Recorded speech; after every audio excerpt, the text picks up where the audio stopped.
In the winter of 1931, a coal miner named Walter Cresman descended into a shaft beneath Schuylkill County, Pennsylvania, that his own company had declared structurally unsafe 3 years earlier. He carried a carbide lamp, a leather-bound field notebook, and a hand-copied set of measurements given to him by an old Dutch engineer named Peter Voss, who had worked the same seam in 1902 and had spent the intervening 29 years trying to find one man willing to go back down and look at what he had found.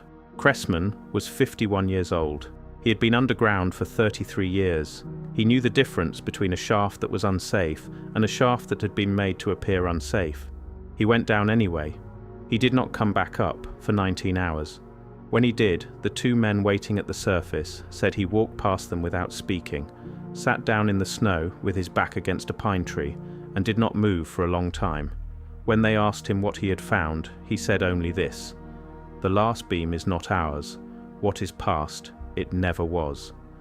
This is the story of what Walter Cresman found beneath Schuylkill County, Pennsylvania, in the winter of 1931, and it is the story of why you have never heard his name until now.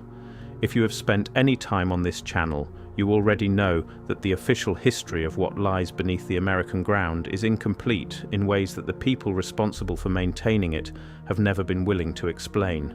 Every week we go into the records that were never put in the curriculum, the county histories, the field journals, the engineers' letters, the newspaper accounts that ran once and were never followed up.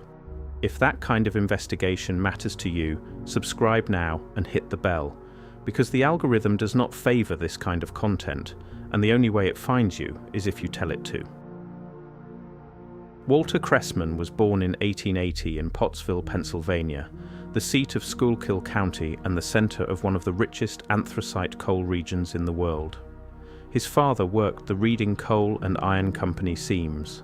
His grandfather had come from Germany in 1848 and gone straight underground, the way German immigrants in that part of Pennsylvania tended to do, because the mining companies recruited them specifically for their engineering knowledge and their willingness to work at depth.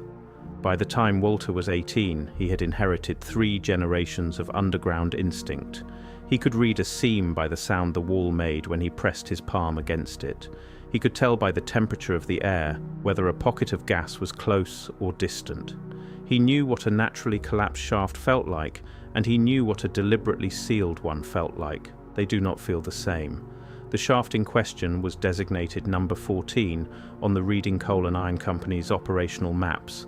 It sat on the eastern edge of the company's Schuylkill holdings, in a section of the county where the anthracite seams ran unusually deep, and where the ground above them had a particular quality that the older miners talked about in the specific way that men talk about things they do not fully understand but have learned to respect. The ground above number 14 did not behave the way ground was supposed to behave. Subsidence patterns in the surrounding fields ran in directions that had nothing to do with the known tunnel layout beneath them. Water that entered the shaft drainage system on the eastern side emerged in places that no surveyor had been able to account for. And twice in the first decade of the shaft's operation, between 1891 and 1901, workers at depth had reported sounds coming from below the lowest documented level. Not the sounds of settling rock, not the sounds of water moving through fissures, rhythmic sounds, structured sounds, sounds that one foreman described in a maintenance log as resembling the operation of machinery that was not theirs. That maintenance log still exists. It is held in a private collection in Reading, Pennsylvania. The entry is dated September 14th, 1897. The foreman's name was August Reinhardt. He wrote in the careful English of a man for whom it was a second language that the sounds from below the 14th level had been reported by 7 separate workers on 3 separate shifts, and that he was formally requesting that the company conduct a survey of the ground below the current operational depth. The request was denied. The denial is also in the record. It came from the company's regional superintendent, a man named Charles Loader, and it consisted of a single sentence. It read that no survey of ground below the operational depth of number 14 would be authorized, and that workers reporting anomalous sounds were to be reassigned to surface operations for the remainder of the season. Reassigned. not investigated, reassigned. That is the word that matters. Peter Voss arrived at number 14 in 1902 as a structural assessment engineer contracted by the Reading Coal and Iron Company to evaluate the feasibility of extending the shaft's operational depth. He was 34 years old, trained in Freiburg at the Saxon Mining Academy, one of the most rigorous engineering programs in the world at that time. He spent 6 weeks at the site. He descended the shaft 11 times. On his 9th descent, he passed the authorized operational depth by what he later calculated was approximately 400 feet, following a natural fault line in the rock that the shaft had intersected, but that the company's maps did not acknowledge. What he found at the base of that fault has been described in a letter he wrote to his brother in Rotterdam in November of 1902. The letter survived because his brother kept it, and because his brother's granddaughter recognized its significance when she found it in a box of family papers in 1987 and had the presence of mind to have it copied before the original deteriorated further.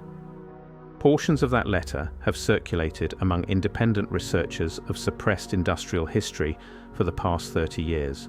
The full text has never been published. In the letter, Voss described reaching a point in the fault passage where the natural rock gave way to something that was not natural. He used the German word bearbeitet, worked, shaped.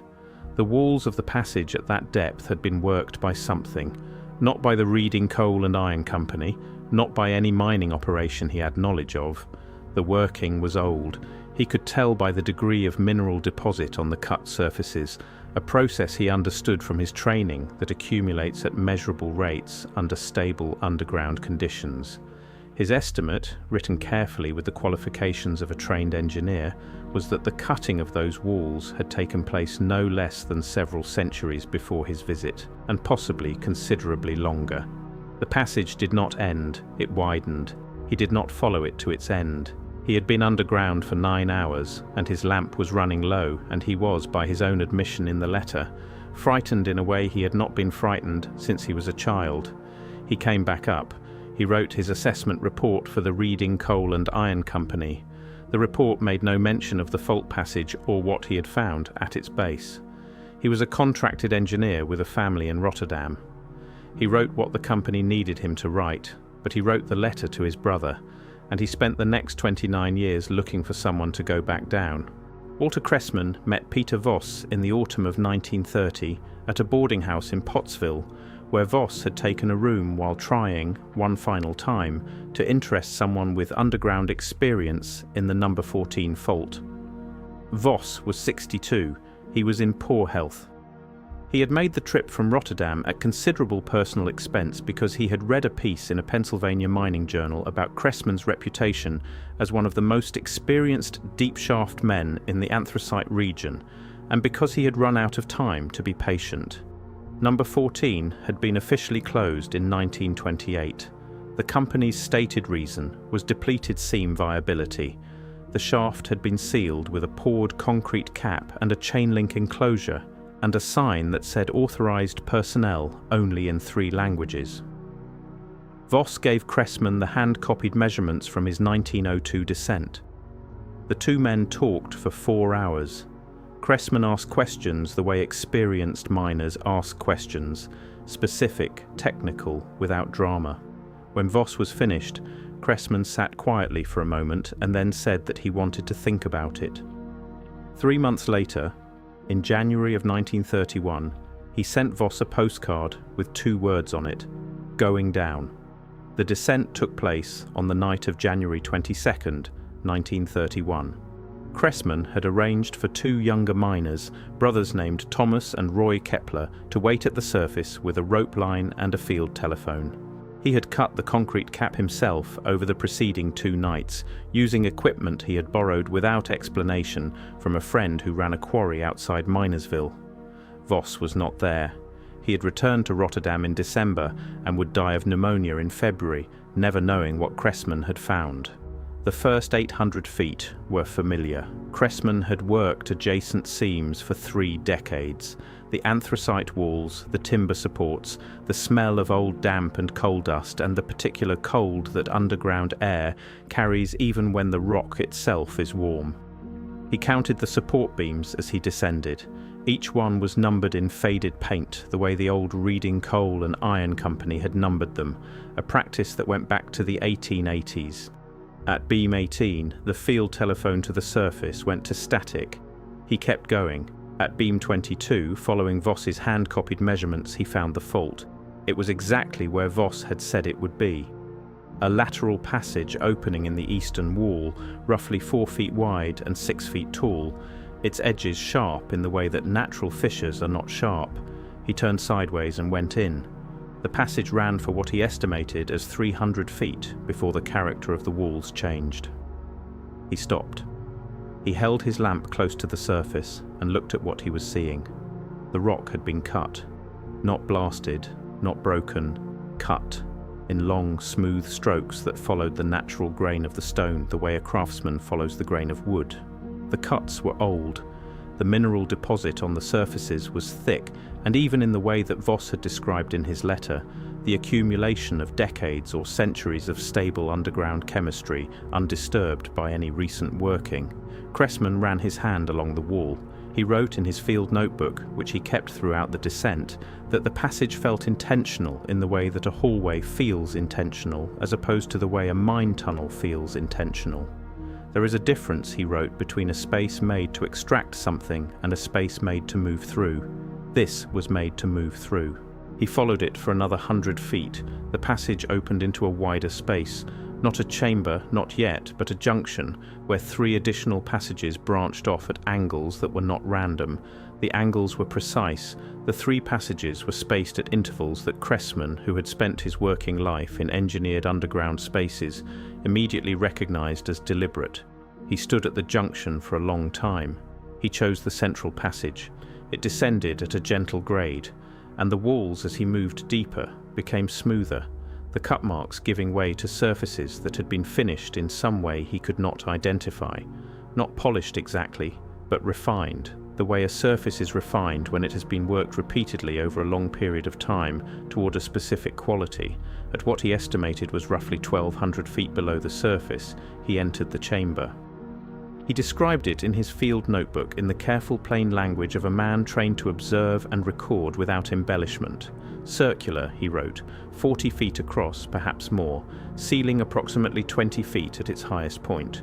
Walls continuous, no visible seam or joint. The material, the same refined, dark stone as the lower passage, but here the surface carried markings. Not random markings, structured markings arranged in horizontal bands running around the full circumference of the chamber at 3 heights, low, middle, and just below the ceiling. He did not recognize the script. He copied several sections of it into his notebook carefully, the way an engineer copies a technical drawing, attending to proportion and spacing. Those copied sections are in the notebook. The notebook still exists. In the center of the chamber was a structure. He described it as a table or an altar, though he used neither word with confidence. It was a single piece of the same dark stone, roughly rectangular, raised about 3 feet from the floor on a base that appeared to be continuous with the floor itself, as though it had been grown from the stone rather than placed upon it. On the surface of the structure were objects. He counted 7 of them. He described them in sequence. A disc of a dull metallic material approximately the size of a dinner plate with markings on its upper surface that corresponded in their style to the markings on the walls.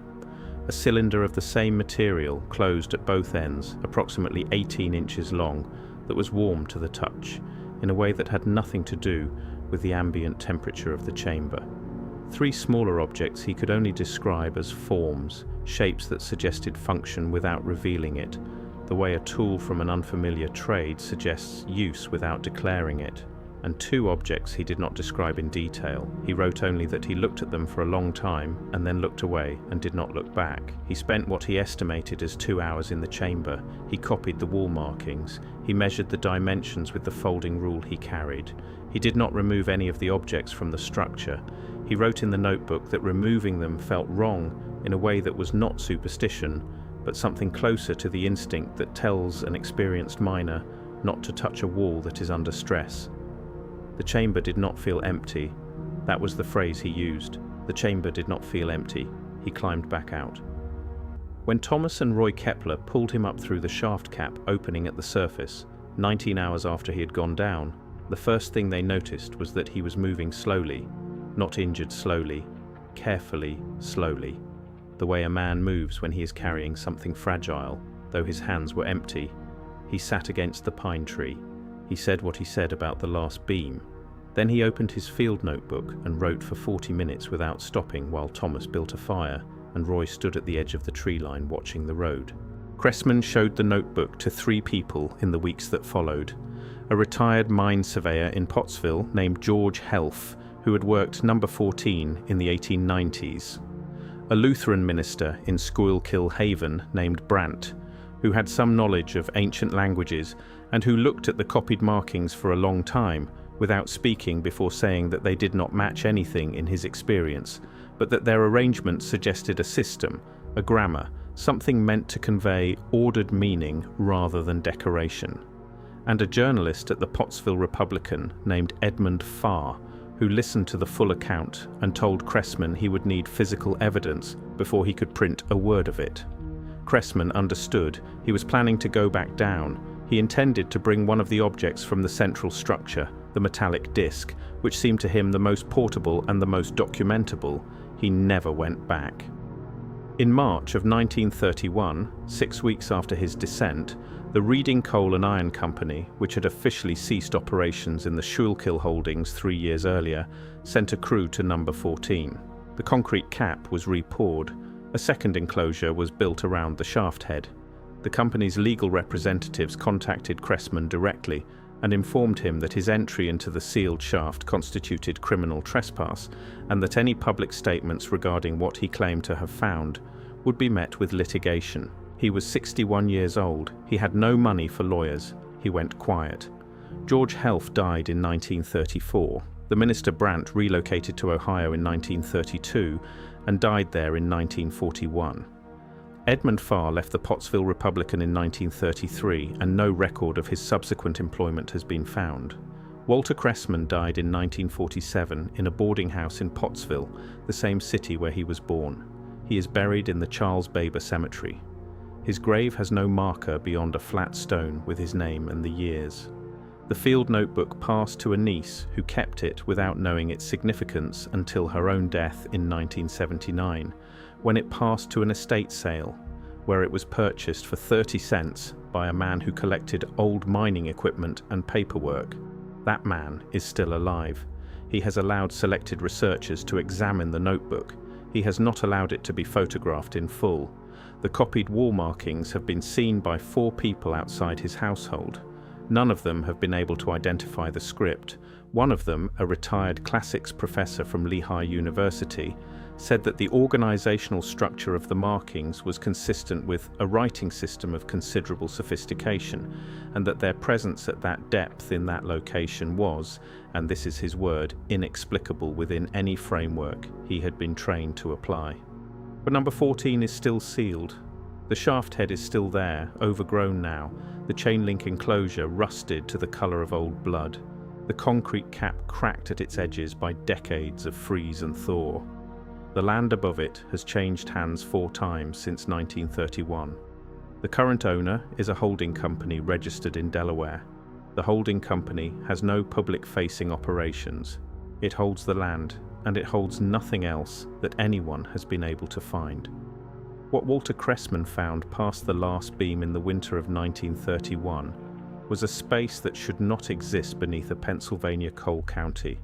A space built, not formed, finished, not excavated, marked with a language that no institution with the resources to study it has been willing to acknowledge. He went down as a miner and came back up as a man who knew something that his world had no place for. He spent the remaining 16 years of his life trying to find one person with the standing to do something with what he knew. He did not find that person, but he kept the notebook. He made sure it survived him.